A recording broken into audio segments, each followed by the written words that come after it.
Yeah, I'm here. Back again, my boy Cleetchie. Um, I want you to tell people, even though you're in the beginning stages, Mm-hmm. um, what do they have to look forward to when trying to be an entrepreneur? And I know it's kind of maybe you may feel this is like me early asking you because you're not like a huge success, but Mm-hmm.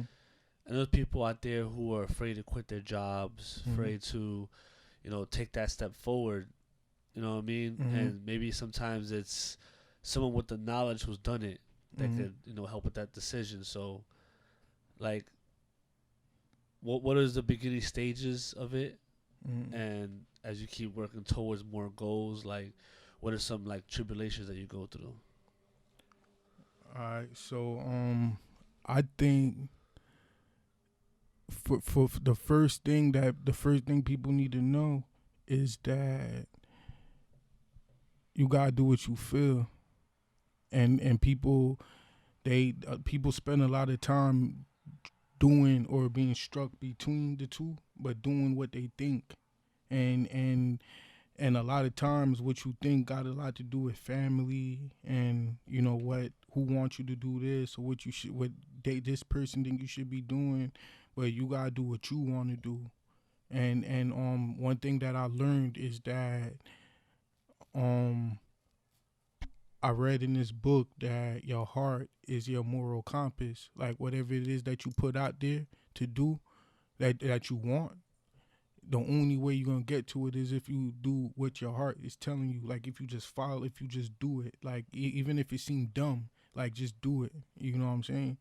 And that's the first thing that people need to know, because I see a lot of younger people that's like in college or whatever, and it's cool if you're gonna be in college, then go that route. But you gotta know your lane, like which lane you gonna commit to. If you gonna commit to this lane, like doing your own thing, I would have dropped out of school my sophomore year and then got my GED. Because when you really think about it, your GED, when I was working at the airport, most of the time I was making minimum wage, busting my ass, right? But you got people there who graduated high school like I did, and then you got people that got their GED there, and it's like, yo, I would have got started sooner. Yeah, You know what I'm saying? that's true. Yeah. So like but me doing what I felt and not listening to family and stuff like that made me end up homeless, right? But not just that, if I wasn't homeless, I wouldn't have lived right next door to a legendary hip hop producer.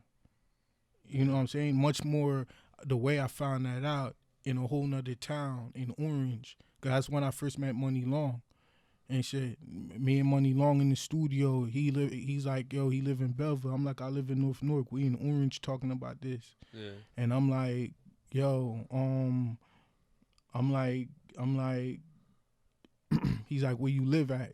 And I'm like, we live off of Broadway in Delavan. He's like, yo, my man's live on Seabury. I'm like, I live on Seabury. He's yeah, like, his man's live at the end of Seabury in one of the new township houses. I'm like, I live at the end of Seabury in one of the new township houses. yeah, So like, I show him on Google Maps.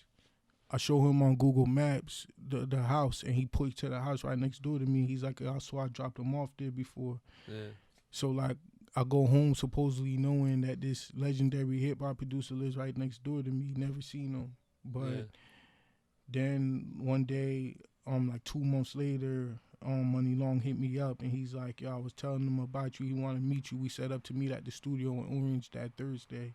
yeah, But if had I not did what had I not, cause if I wasn't staying at this one shelter downtown, yeah, and when I got my first job while I was there, and I was saving my money up, so they recommended me to move into this place that's like our own apartment. They just got rules. yeah. Had I not did what I felt and just toughed it out or whatever, I wouldn't have been right there. Damn, that's crazy. At that time I was there, but not just me being there, the way I had to find it out by somebody else in a whole nother town. And one thing I learned is nothing is coincidence. Like everything is by attraction, and everybody hear that. That's the second thing, is that you need to, like, once you understand the way energy work, you won't even question shit. Like you'll Yeah. just know, like, no, you won't worry about shit. You'll just know that, okay, shit might be a little fucked up right now, but I know where I'm going. I know what I see, and I feel it. Like you, cause you know when you like, you know when you know something, you about to get something, or something Yeah. about the pop, or something about the work, Yeah. and you get that feeling. Like that feeling, that's you already seeing it happening, and you feeling it. Like, yo, you know what I'm saying? That feeling is what brings everything to you. Our heart got the biggest magnetic pull in it, so, and the most electricity in our body. So like the most magnetism in our bodies. Whatever you hold in your heart, you attract it to you. Yeah. And that's not even, it's not just like no spiritual thing that people, you know, because some people rub stuff off as that, even though that is what it Yeah. is. That's exactly what it is. You know what I'm saying? People think that life is about doing what they think is about working hard, and it's not about what you do. It's not about what you do. It's about what you put out there, what energy you put out there spiritually. Yeah. And that would, like, once you make the decision, once you make a commitment to it, you give your subconscious clarity on exactly what you're supposed to be doing. And when you like, when you people be having plan B's and stuff like that, you're not supposed to have a plan B. Yeah. Yeah, if you have a plan B, your subconscious is not having, it don't have any clarity, so it can't create the experience that it's supposed to create for you, Yeah. because you don't have any clarity. But the second you get clarity, like, it's like the whole road just get paved out in front of you, and once you know that that's how it is, you don't even worry about nothing anymore. Yeah. And then and everything just fall in place. You just know, no matter what happens, everything just gonna fall in place. Word. Yeah. That's advice out there for the young entrepreneur starting out.